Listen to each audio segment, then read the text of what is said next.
Hey, welcome back to my channel. If you are new here, my name is Tushika Ma'at. I'm a financial coach, wife, and mom. And in today's video, I'm going to share with you how you can invest even if you have debt. So if you watched my previous video on how I paid off $115,000 worth of debt, what I didn't share with you is that I also built up a six-figure portfolio during that time as well. If you were like me, you're probably thinking about how can I even possibly think about investing when I have these student loans and credit cards and auto loans and all the things that's taking up my money. So that's why I want to share with you the 7 steps that I took to help me really create a plan to get towards being able to pay off $115,000 worth of debt and build up a six-figure portfolio during that time as well. Step 1, you want to make sure you're creating a spending plan. This plan is going to help you understand your income and know how much money you can actually direct towards building up your investment. So really getting an understanding of your net income. And this is the amount of money that hits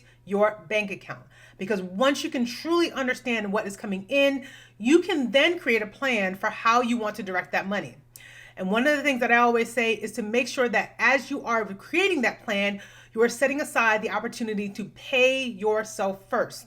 And what that means, you are setting aside a portion of your income towards saving and investing. Step 2, build a freedom fund. This is essentially 3 to 6 months of savings set aside in a high yield savings account so that in the event that the market continues to fluctuate, you do not have to concern yourself with what's going on over there because you have a foundation within your finances that if something happens with your job or a medical major emergency, that you have the funds to take care of that expense. The Freedom Fund is your basis and your foundation to protecting your finances from things that may happen on a day-to-day. Step number 3, find ways to increase your income. One of the things for me, because I wanted to no longer just throw all my money towards debt and I really wanted to start investing, I had to figure out ways to increase my income. So this came through opportunities like requesting a raise, asking for promotion, leaving to get a higher paying job. There are ways for you to increase your income so that you can be able to handle both of these goals. Number 4, eliminate high interest debts. A big part of me being able to save up that six-figure portfolio was listing out my debts and understanding what was taking up most of my income and putting that as part of my plan to get rid of it, which then frees up more income so that I could invest. So you want to make sure that you are looking over your expenses and figuring out what are the expenses that are costing you the most money and get rid of it.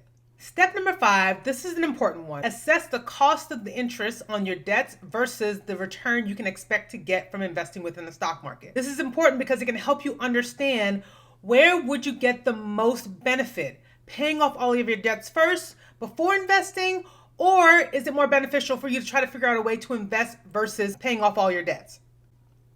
This is one of the assessments that I had to do because I had such high debt. I had to assess what was more important for me to get rid of now so that I can start investing and what was okay to hang around. As I mentioned before, I do have my student loans because the interest rates are low on them. The things that I paid off are what was costing me the most money. So before you make the decision of whether you're going to invest while paying off debt, this is a key thing. You want to make sure that you understand where are you going to get the most bang for your money. Step number 6, this is where you're really going to have that come to Jesus moment with yourself and understanding your expenses and where your money is going.